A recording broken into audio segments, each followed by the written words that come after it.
ఈ అమ్మవారిని అర్చించి సేవించటం వల్ల ఎలాంటి ప్రయోజనం ఉంది అనేటువంటి ఒక అంశాన్ని మనం గమనించినట్లయితే, ఈ అమ్మవారు అష్టభైరవ స్వరూపిణి, కాలస్వరూపిణి, ధర్మదేవత.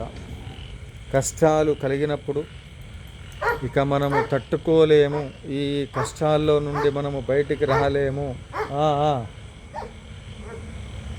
అనుకున్న సమయంలో ఎవరైతే ఈ అధర్వణ భద్రకాళి నారాయణి ప్రత్యంగిర అమ్మవారి పాద పద్మములను పట్టుకొని అమ్మవారిని శరణాగతి పొందినట్లయితే వారి వారి జీవితములలో ఆ నిమిషం నుండి వారికి పట్టి పీడిస్తున్నటువంటి ఒక సమస్యలన్నీ కూడా పరిష్కారం అవుతాయి.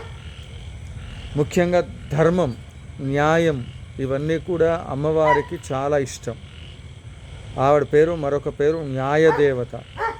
అందువల్ల ధర్మబద్ధమైనటువంటి యొక్క న్యాయ సంబంధమైనటువంటి అంశం ఆవిడ దగ్గర కరెక్ట్గా లేకపోతే, ధర్మం మన వైపు లేకపోతే, ఆ అమ్మవారిని ఉపాసించినటువంటి వాడు ఎలాంటి వాడైనప్పటికీ కూడా ధర్మం కరెక్ట్గా లేకపోతే మాత్రం వారిని కూడా ఇబ్బంది పెడుతుంది. అందుకే ప్రత్యంగిర తిరుగులేనటువంటిది.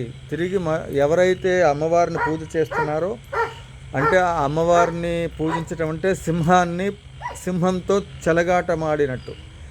సింహము ఒక సింహం అయితే పర్వాలా, సహస్ర సింహవదనే ఈ మధ్యకాలంలో చూస్తూ ఉన్నాం. అనేక ప్రాంతాలలో ఈ అమ్మవారిని ఇష్టం వచ్చినట్లుగా వాళ్ళు అర్చన కైంకర్యాలు చేస్తూ ఉన్నారు.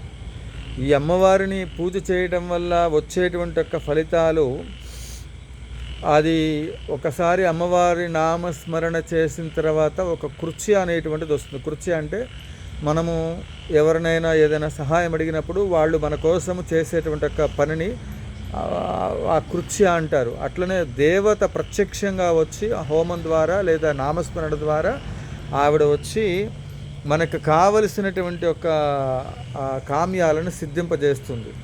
ఇటువంటి క్రమంలో ఈవిడ మొత్తం కూడా చీకటికి ప్రాధాన్యత. అందుకే రాత్రి కాలాల్లోనే ఈ అమ్మవారిని పూజ చేస్తాం. దశమహావిద్యలన్నీ కూడా అంతేను.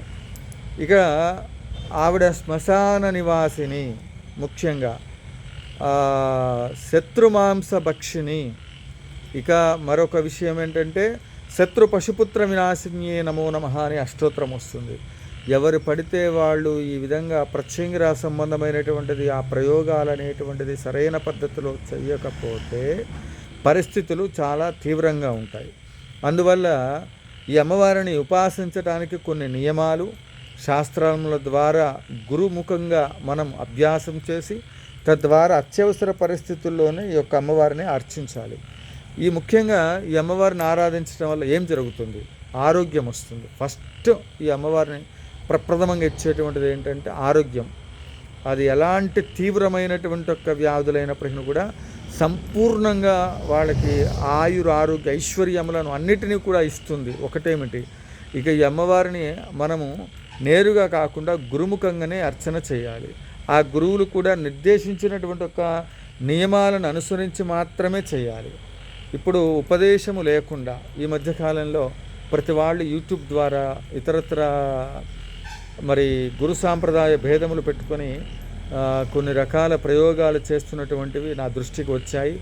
ఇది చాలా ప్రమాదకరమైనటువంటి యొక్క ప్రయోగాలు. అడ్డుగులుగా చేయకూడదు. ఎంతో అనుభవం ఉంటే తప్ప అమ్మ జోలికి వెళ్ళకూడదు. అమ్మ